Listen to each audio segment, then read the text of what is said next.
오늘 함께 나눌 하나님 말씀은 열왕기상 6장 말씀입니다.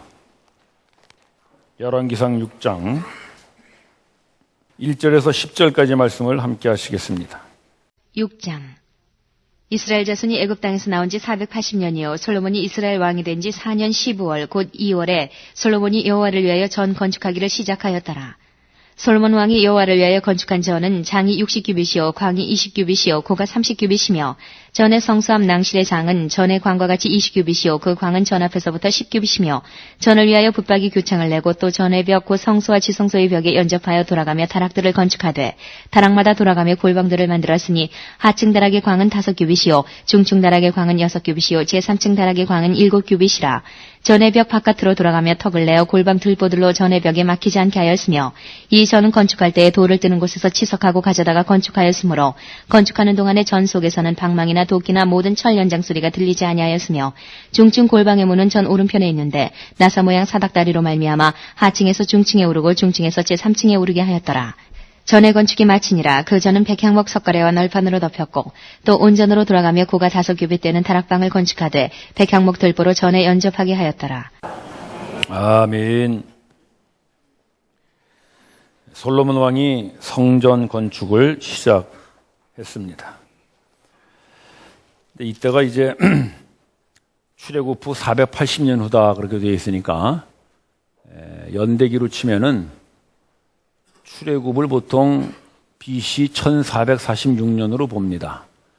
그럼 그 후로부터 480년이니까 966년쯤 되겠죠. 그때 이제 솔로몬이 성전을 짓기 시작하는데 이 연대가 중요한 게 아니라 출애굽 후에 지었다는 것이 중요합니다. 왜냐하면 하나님께서 이스라엘 백성을 출애굽시키신 궁극적 목적은 뭐냐면은 그 사람들에게 그저 해방 주는 것으로 끝나는 것이 아니라 드디어는 하나님께서 거하실 처소를 그들 가운데 두게 하시려고 하나님께서 그들을 출애굽시키십니다. 따라서 출애굽 후에 성전을 지었다는 것은 출애굽의 목적을 이제 드디어 이루게 되었다 그런 말이에요. 솔로몬이 성전 짓는 것은 단순히 그저 집 하나 짓는 것이 아니라 하나님께서 자기들의 조상 그 이스라엘 백성들을 홍해를 건너 출애굽시키신 그 놀라운 구원의 역사를 이제 완성하는 단계에 왔다 그런 의미입니다. 출애굽을 우리가 보통 영적으로 사탄으로부터의 구원이라고 말하고 있죠 우리가. 그렇다면은 우리가 사탄으로부터 구출을 받은 것은 우리 혼자서 그저 하나님 앞에 복받고 잘 살라고 하는 것이 아니라 드디어는 그 구원받은 사람들이 뭘 이루라는 것이겠습니까? 성전을 이루는 것이 목적이다 이것입니다. 따라서 우리의 신앙생활은 혼자 구원받고 끝나는 것이 아닙니다. 그 구원받았다는 것은 성전을 이루기 위한 첫 걸음일 뿐이지 드디어는 우리 모든 성도들은 하나님이 거하실 처소 성전을 이루는 것이 하나님의 구원의 목적인 줄로 믿습니다.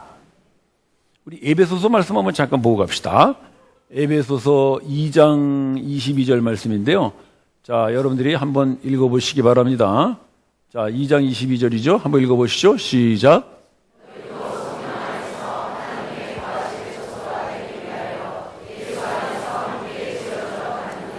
하나님의 처소, 즉 성전이잖아요. 성전이 되기 위하여 지어져 가느니라 그러는데 누가 지어져 간다는 거라고 했어요? 너희라는 것은 성도들을 말하는 거죠. 지금 에베소 교회에 주는 편지니까 에베소 성도들, 즉 우리들 성도들을 말하는 거예요. 그래서 우리가 성전을 짓는 사람들입니다. 우리 자신이 성전이 되는 거예요. 그걸 뭐라 그래요? 그걸 교회라 그럽니다.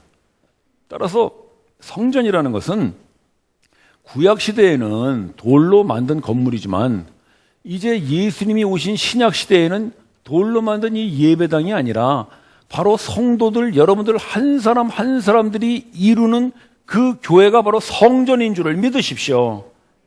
따라서 우리가 앞으로 성전을 이룬다고 하면은 예배당 공사하는 것이 아니라 우리 성도들이 모여서 하나님과 하실 처소 성전을 이루는 것이구나. 그걸 여러분 항상 기억하시길 바랍니다. 따라서 하나님과 하실 처소는 성전이고 그 성전은 곧 성도들이 함께 있는 곳 교회입니다. 따라서 솔로몬이 이제 그 출애굽의 목적인 성전을 짓는 것 같이 우리도 하나님의 구원의 목적인 교회를 이루어서 드디어는 하나님이 거하시기 좋은 성전을 이루는 것이 우리 신앙의 목적인 줄을 항상 잊지 마십시다.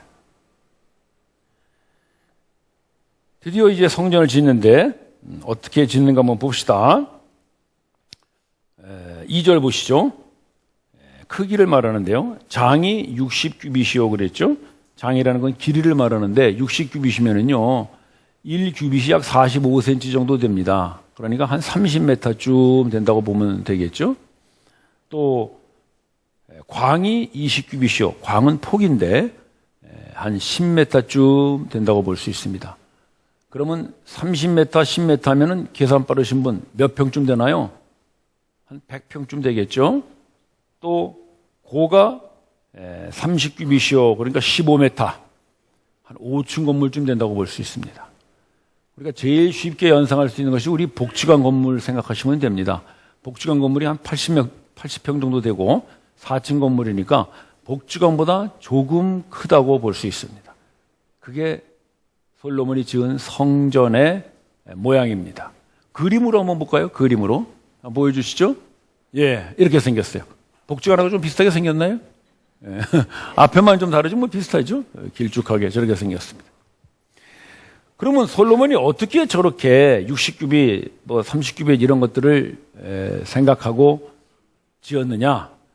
하나님께서 이 성전을 짓게 하실 때 그 성전의 근본이라고 할 수 있는 성막을 짓는 아주 자세한 그 양식과 크기와 모습을 말씀하셨어요.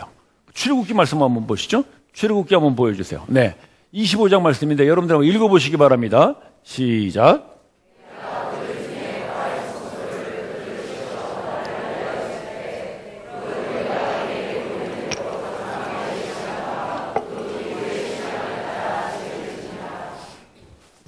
이때는 아직 가나안에 정착하기 전이기 때문에 이 사람들이 광야를 지날 때니까 집을 지을 수가 없어요. 그래서 장막으로 성막을 대신했거든요. 그 성막 짓는 모든 양식, 그러니까 어떤 모습, 크기 이런 것들을 하나님께서 일일이 지시하셨다는 거예요. 왜 그랬을까요? 하나님의 집이니까, 하나님이 거하실 처소니까 하나님의 계획대로 짓게 하셔요. 그래서 그 당시에는 성막을 지어서 메고 다녔죠. 근데 이 사람들이 이제 광야를 지나서 가나안에 정착했단 말이에요. 그러니까 집을 지을 수 있어요. 그래서 솔로몬이 집을 짓는데 그냥 자기 멋대로 짓는 것이 아니라 하나님께서 자기 조상들에게 말씀하셨던 그 성막의 모형을 그대로 따가지고 치수만 한 2배 정도로 키워서 지은 것이 아까 우리가 본 바로 그 성전입니다. 따라서 저 성전은 사람들이 기획해서 만든 것이 아니라 하나님께서 치수 하나까지도 모양 하나까지도 모든 양식 하나까지도 다 일일이 가르쳐서 지어진 집이 성전입니다.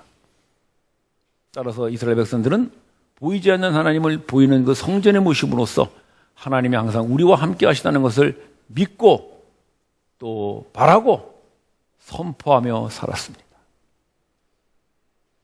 오늘날 우리는 바로 그 성전인 교회를 이루고 있습니다. 따라서 교회는 하나님의 말씀에 따라서 지어져야 합니다.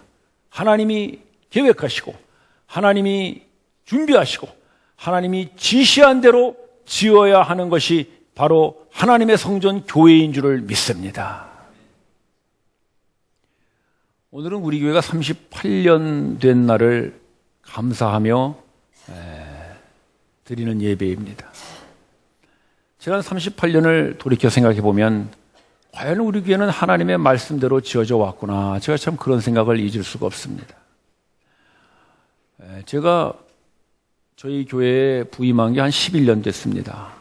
그러니까 제가 오기 전에 한 27년 동안 제 선임 목사님들 또 먼저 있었던 성도들이 함께 우리 교회를 이어왔죠. 근데 저는 그 역사를 잘 압니다. 저희 교회가 개척될 때부터 제가 우리 교회 성도로 있었기 때문에 사실은 지난 38년의 역사를 제가 다 본 거나 마찬가지입니다. 근데 줄기차게 우리 교회에 흐르고 있는 하나님의 계획과 하나님의 그 지시가 뭐냐면은 말씀 듣는 교회입니다. 그래서 우리는 매일 아침 성경 묵상을 하죠. 또 하나는 말씀을 실천하는 교회입니다. 그래서 우리가 제자 훈련을 합니다. 그리고 말씀을 나누는 교회입니다. 그게 바로 사랑방 교회 운동입니다. 그것은 제가 만드는 프로그램이 아니라 우리 교회가 시작할 때부터 끊임없이 해온 하나님의 계획이며 하나님의 지시입니다. 따라서 이것이 하나님께서 우리에게 주신 우리 교회의 특성이기 때문에 우리는 줄기차게 이 사역을 해나가는 것입니다. 말씀을 듣고 말씀을 실천하고 말씀을 나누는 것, 바로 성경 묵상과 제자 훈련과 사랑방 사역을 해나갑니다. 물론 다른 교회에서 다른 프로그램이나 사역을 가지고 교회를 많이 부흥시킨다는 소식도 우리가 듣죠. 뭐 성령 운동을 한다, 무슨 두 날개를 한다, 뭐 여러 가지 그런 많은 프로그램들이 등장을 하는데 그것은 그 교회에 주시는 하나님의 계획입니다. 우리 교회에 주시는 계획은 말씀을 중심으로 하여 말씀을 묵상하고 말씀을 실천하는 제자로서 살아가고 그 말씀을 나누는 사랑방이 하나님이 우리에게 주시는 이 교회의 양식이고 이 교회의 모습이고 이 교회의 방향이기 때문에 우리는 오늘까지 계속 이 말씀 운동을 지켜오는 것입니다. 따라서 형제자매 여러분, 하나님의 교회는 하나님이 말씀하신 대로 이어가야 합니다. 다른 교회에서 뭐 이런 거 하니까 잘 되더라, 부흥하더라, 그런 데를 쫓아가는 것은 하나님의 말씀이 아니라 바로 우리의 생각대로 교회를 만들어 가겠다는 것입니다. 또 하나 중요한 것은 그 성전을 짓는 재료가 무엇이냐 하는 것인데, 우리 7절을 한번 볼까요? 7절에 보시면 돌을 가지고 지었죠. 당연하겠죠. 그 당시에는 돌이 성전을 짓는 재료로 쓰였는데 그 돌이 어떤 돌입니까? 그 돌을 떠온 곳에서 치석한 돌이라고 그랬어요. 그 돌을 떠온 곳이라는 건 뭐냐면 채석장을 말하는데, 채석장에서 이미 다 다듬고 이렇게 반듯하게 만든 돌들로 성전을 지었다는 거예요. 그러니까 준비된 돌들로 지었다는 것이죠. 그래서 그 결과가 어떻습니까? 7절 후반부에 성전 안에서는 방망이나 도끼와 같은 철 연장 소리가 나지 않았습니다. 왜?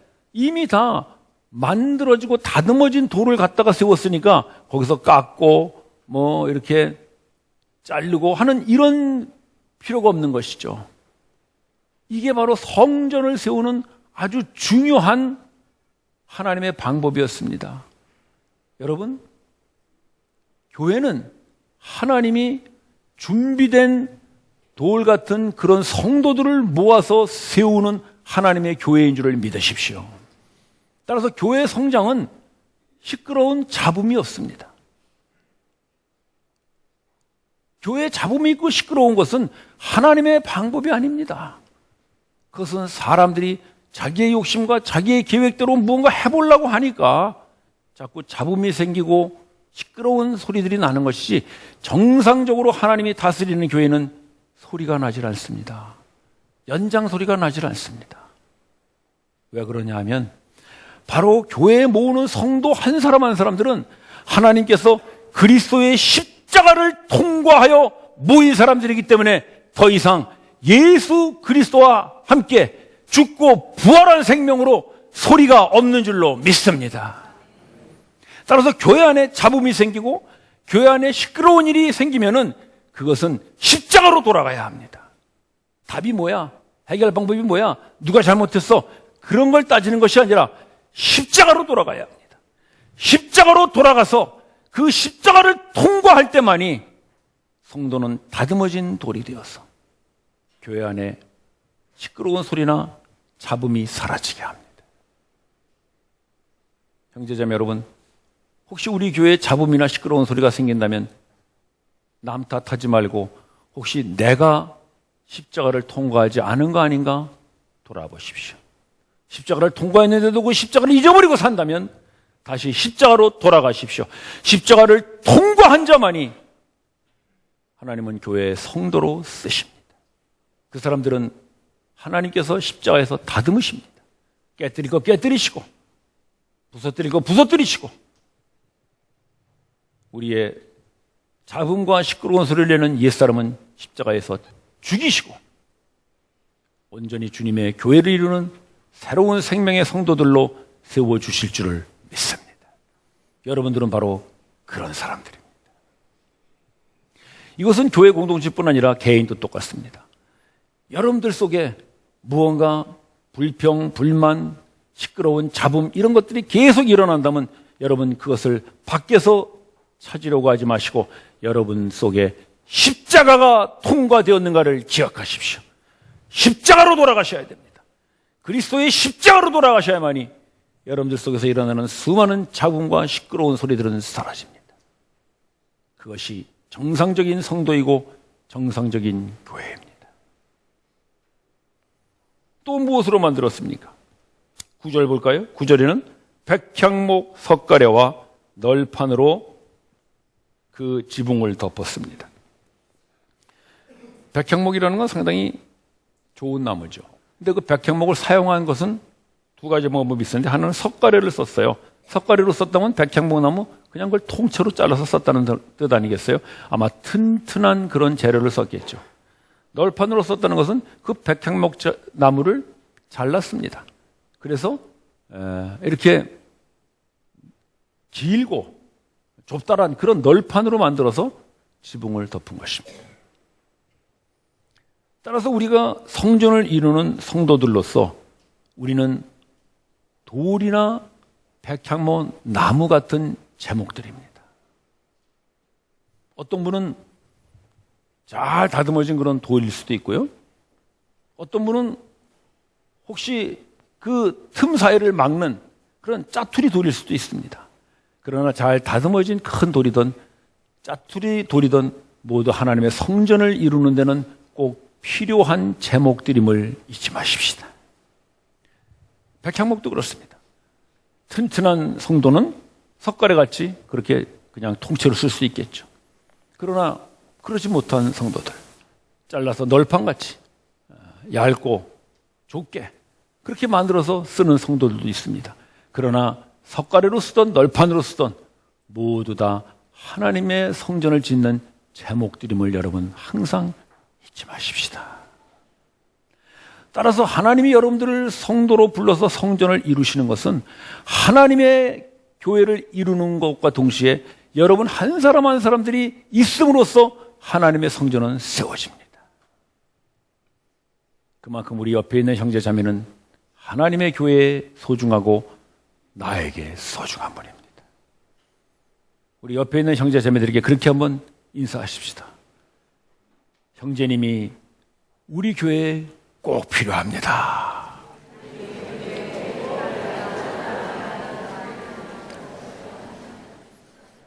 돌은 돌대로, 나무는 나무대로, 석가래는 석가래대로, 널판은 널판대로. 그런 의미에서 보면 저는 아마 튼튼한 석가래는 못 되는 것 같고 널판 정도 되지 않을까 싶어요. 널판 중에는 좀 긴 널판인 모양이에요. 제가 이 말씀을 가만히 묵상하는데 좀 그런 생각이 들더군요. 제가 이 시력이 안 좋다 보니까 운전을 못 합니다. 어디를 가나 제 아내가 같이 가거나 또는 뭐 우리 부교육자들 또는 성도들이 저를 어디 데려다 줘야 제가 갑니다. 참 백향목 석가래가 아니라 어디 짜투리에 쓰는 그런 널판 같은 사람이겠죠. 식사할 때도요. 저 혼자 식사를 하면 좀 실수할 때가 많습니다. 언젠가 한번 이 초면인 분하고 만나서 인사하고 식사를 하게 됐는데 집사님은 열심히 확인해가지고 저게 분명히 김치 같다. 그래가지고 듬뿍 집어 먹었는데 먹고 보니까 고추장이야. 그래서 그냥 입에 고추장이 확 들어오니까 얼얼 하더라고요. 근데 저하고 초면인 분은 제 상황을 잘 모르고 하는 소리가 목사님 고추장을 참 좋아하시나 보여요. 그러더니 오히려 제가 좋아서 고추장을 먹은 줄 알아요. 야, 너무 어이가 없어서 제가 변명도 하기 싫더라고요. 근데 그렇게 이 세상에서는 참 쓸모없는 널판 같은 저를 하나님께서는 우리 교회에 가장 중요한 이 강대상을 지키는 제목으로 써주셨음을 감사합니다. 할렐루야. 여러분, 이게 교회입니다. 따라서 우리들 중에 혹시 나는 뭐 은사도 없고 가진 것도 없고 배운 것도 없고 교회 뭐 섬길 게 없다, 그저 기껏해야 교회 왔다 갔다 하는 것밖에 없다, 그러시는 분들, 바로 여러분이 교회에서 가장 필요하고 가장 중요한데 하나님 쓰시는 사람임을 잊지 마십시오. 여러분 없으면, 그냥 교회에 왔다 갔다 하는 여러분 없으면 교회는 세워지지 않습니다. 생각해 보십시오. 전부 봉사하시는 분들만 있고, 전부 안내하시는 분들만 있고, 전부 성가대만 있고, 그러면 도대체 교회가 어떻게 이루어지겠습니까? 따라서 여러분, 그냥 왔다 갔다 하는 것, 그거 큰 은사일 줄 아시고, 여러분 그 은사 잘 활용하셔서 앞으로도 계속해서 왔다 갔다 은사로 교회를 이루는 우리 모두가 되기를 바랍니다. 그 사람이 있어야 됩니다. 가장 보잘것없어 보이는 그 사람이 있어야 하나님의 교회는 온전히 이루어집니다. 왜 하나님께서는 그렇게 보잘것없는 사람, 그렇게 세상에서는 쓸모없어 보이는 널판 같은 사람들을 하나님은 이렇게 교회에 요직에 쓰실까? 우리 로마서 말씀 하나만 잠깐 보고 갈까요? 로마서 15장 말씀인데요. 자, 여러분들 한번 읽어보시기 바랍니다. 시작.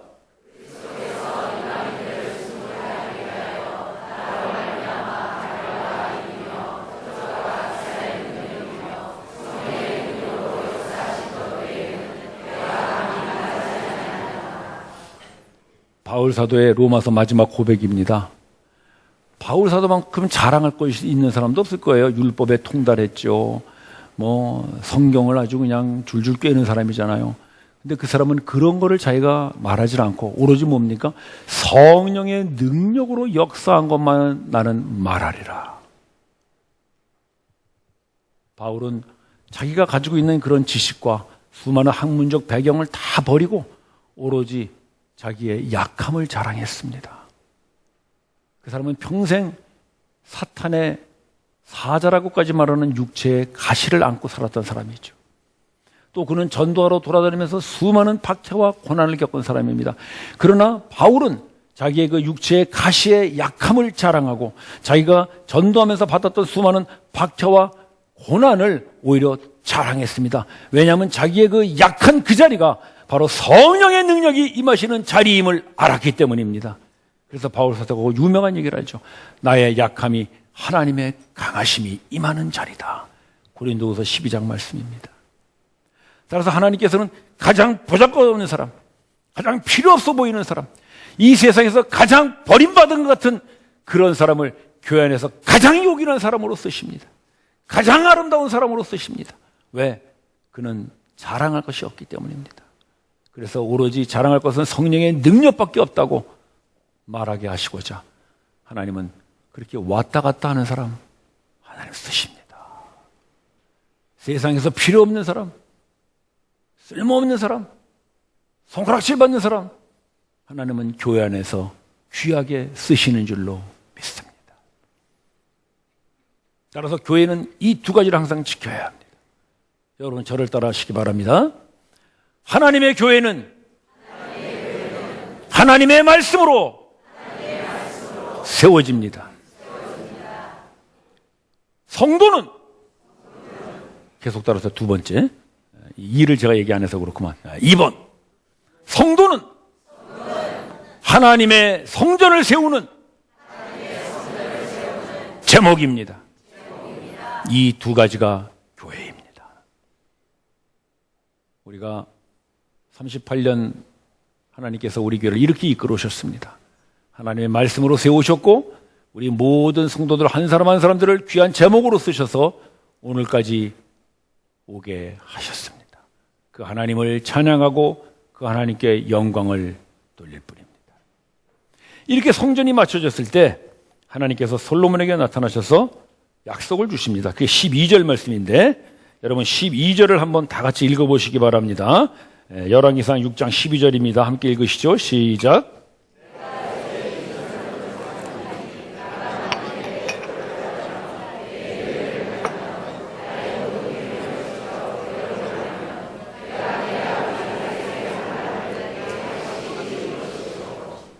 네가 나를 위하여 성전을 지었으니, 그 다음에 그래서 내가 너를 축복해 주겠다든지 네 소원을 성취해 주겠다든지 그런 말씀이 나오는 것이 아니라, 성전을 지은 것은 지은 것이고 그 다음에 네가 그 성전 안에서 해야 될 일이 있다.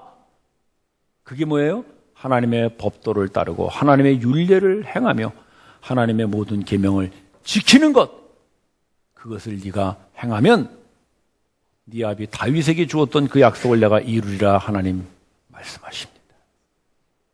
다윗에게 주셨던 약속이라는 것은 사무엘하 7장에 하나님께서 다윗에게 그 나단 선지자를 통하여 주시는 말씀인데, 결론적으로 말하면 내가 네 집을 떠나지 않냐리라, 이런 말씀입니다. 하나님이 다윗의 집을 떠나지 않고 다윗의 백성이 하나님의 백성이 되고 하나님이 그들의 하나님이 되어주시겠다, 그 약속이에요. 근데 그 약속을 하나님이 어떻게 지켜주시겠다 그래요? 이제 집 지었으니까 지켜주겠다는 것이 아니라 그 집 안에서 너희들이 행해야 할 일, 즉 법도를 따르고 율례를 지키고 그 하나님의 모든 계명을 행하는 그 하나님의 말씀을 따를 때에 하나님께서는 그 약속을 지켜주시겠다고 하십니다. 그러나 이스라엘 백성들은 그 하나님의 계명을 다 놓치고 말았습니다. 그래서 솔로몬이 그렇게 애써서 지은 솔로몬 성전은 400년이 채 가지 않아서 이방 민족에 의해 깡그리 무너지고 맙니다. 돌에 돌 하나 남지 않고 무너집니다. 그 당시 예루살렘 성전을 공략했던 바벨론 군병들 속에 어떤 루머가 퍼졌냐면, 저 속에 솔로몬의 황금이 숨어 있다는 루머가 퍼졌다 그래요. 그래서 이 사람들이 예루살렘 성전을 공략하고 끝나는 것이 아니라 황금을 찾기 위해서 모든 돌들을 다 깨뜨려 버립니다. 그래서 완전히 폐허가 되어버리고 맙니다. 하나님께서 그렇게 짓는 방법, 짓는 모습 다 가르쳐 주셔서 하나님의 영광을 두기 위해 지으신 성전일지라도 하나님의 말씀을 지키지 않았을 때 하나님은 그까지 빈 껍데기뿐인 성전 허물어버리고 마르십니다. 우리는 지난 38년 동안 하나님께서 전국 방방곡곡에 많은 우리 성도들을 불러 모으셔서 하나님의 성전 교회를 이루어 주셨습니다. 또 끊임없이 하나님의 말씀으로 우리 교회가 오늘까지 오도록 세워주셨습니다. 그러나 여러분 기억하십시오. 우리가 이렇게 아름다운 교회를 이루었다고 해서 하나님의 법도를 따르지 않고 하나님의 율례를 행하지 않으며 하나님의 계명을 지키지 않을 때 우리 교회는 어느 날 하루아침 사라질지 모릅니다. 그러나 오늘까지 하나님께서 우리를 이렇게 아름답게 지어오신 것 같이 우리가 계속하여 하나님의 말씀을 지키고 하나님의 말씀을 따라서 말씀을 묵상하고 어쨌든 제자로 살아가고 어쨌든 우리가 그 하나님의 말씀을 나누는 이런 사랑방 사역을 해나간다면 하나님께서는 주님 오시는 날까지 계속하여 앞으로 40주년, 50주년, 아니 100주년 그 이상도 주님께서 우리 교회를 세워 가실 줄로 믿습니다. 바로 그것을 결정하는 사람들은 여러분입니다. 목사가 아니고 성도입니다. 목사는 한 시대에 필요해서 하나님의 말씀을 전하고 가는 것입니다. 그러나 성도는 남아서 교회를 세워가야 하는 사람들입니다. 따라서 이 교회의 중심 인물은 목사가 아니라 여러분입니다. 여러분이 이 교회의 발전과 존속을 결정하느냐? 아니면 그 이스라엘 백성들과 같이 교회를 다 붕괴시키고 드디어는 멸망시킬 것인가를 결정해야 되는 중요한 장본인들입니다. 우리 교회에 오신 지 얼마 안 되신 분들부터 오래되신 분들까지 어린이로부터 장년, 노년에까지 외국인과 장애자까지 우리 모두가 우리 교회를 하나님의 성전으로 굳건히 세워가는 그런 하나님의 법도를 따르고 율례를 지키고 계명을 행하는 하나님의 말씀에 순종하는 사람들 되시기를 주님의 이름으로 축원합니다. 그때 우리는 38주년이 아니라 50주년, 100주년, 아니 주님 오시는 날까지 우리 귀에는 영영이 우뚝 서리라 믿습니다. 기도드립시다. 형제 자매 여러분, 여러분은 교회의 제목입니다. 여러분 한 사람이 돌 한 덩이, 나무 한 조각입니다. 주님, 내가 이 자리를 지켜서 하나님의 말씀을 순종하여 우리 교회가 영영토록 하나님의 약속을 이루는 그런 교회 되게 하여 주시옵소서. 합심하여 기도합시다.